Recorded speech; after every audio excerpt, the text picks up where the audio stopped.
Bonjour, c'est Phil. Je vous retrouve pour une nouvelle vidéo sur la chaîne Informatique Simple pour tous. La vidéo d'aujourd'hui aura comme sujet comment créer un modèle de document en Word. Lorsque l'on veut uniformiser une série de documents au niveau mise en page, format de papier, police de caractères, couleurs, marge, on utilisait dans le temps un document qui servait de modèle. On ouvrait ce document, on le modifiait et on l'enregistrait sous un autre nom pour toujours garder le modèle intact. Combien de fois n'est-il pas arrivé de sauver sans changer le nom et de jurer car on n'avait plus le modèle de base? Tout le monde a déjà fait ça au moins une fois.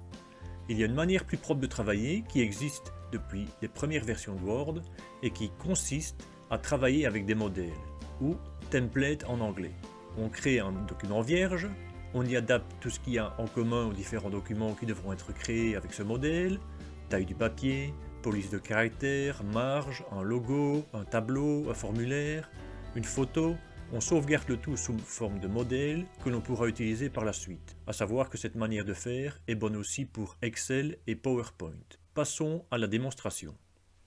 Voilà, je suis ici dans un document vierge qui travaille déjà sur le template de base de Word qui reprend les paramètres de base. Ici, je vais faire un template où je vais mettre quelques spécificités que je vais décider.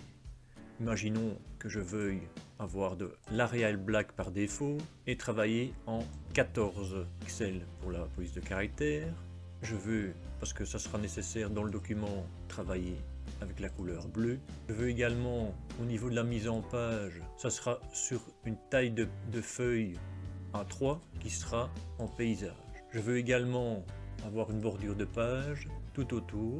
Je veux qu'il y ait un logo en haut à gauche de la page, ceci, et je veux qu'en dessous il y ait un tableau.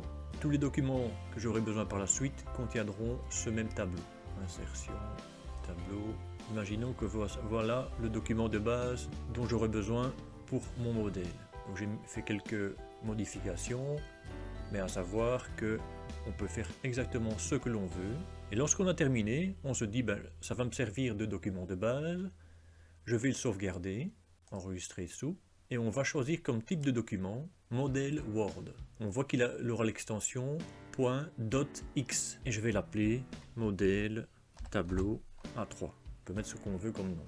Donc maintenant, je peux le fermer. Imaginons que je veuille faire un nouveau document. J'ai ici, au niveau des modèles, il y a toute une série de modèles qui sont déjà prévus avec Word. Mais ici, on a un petit onglet qui s'appelle personnel. Et on voit les différents modèles qui ont été faits par soi-même. Donc là, c'est celui que je viens de faire, modèle tableau A3. Je clique dessus pour le choisir. Et je vois que je suis dans mon nouveau document, document 3. Ce n'est pas le modèle que j'ai ouvert comme document, mais j'ai créé un nouveau document sur base de ce modèle-là. À partir de là, je peux travailler, le remplir.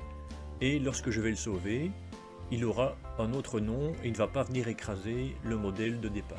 A savoir que maintenant, si on veut modifier un de ces modèles, il faut savoir où aller les rechercher. Et pour savoir où les modèles sont stockés, on va dans Fichier, Options, Enregistrement, et on voit ici Emplacement des modèles personnels par défaut, et il a le chemin qui se trouve ici.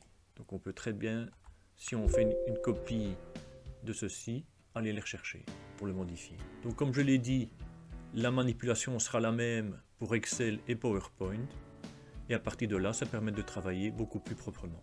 La vidéo est maintenant terminée, j'espère qu'elle vous a plu.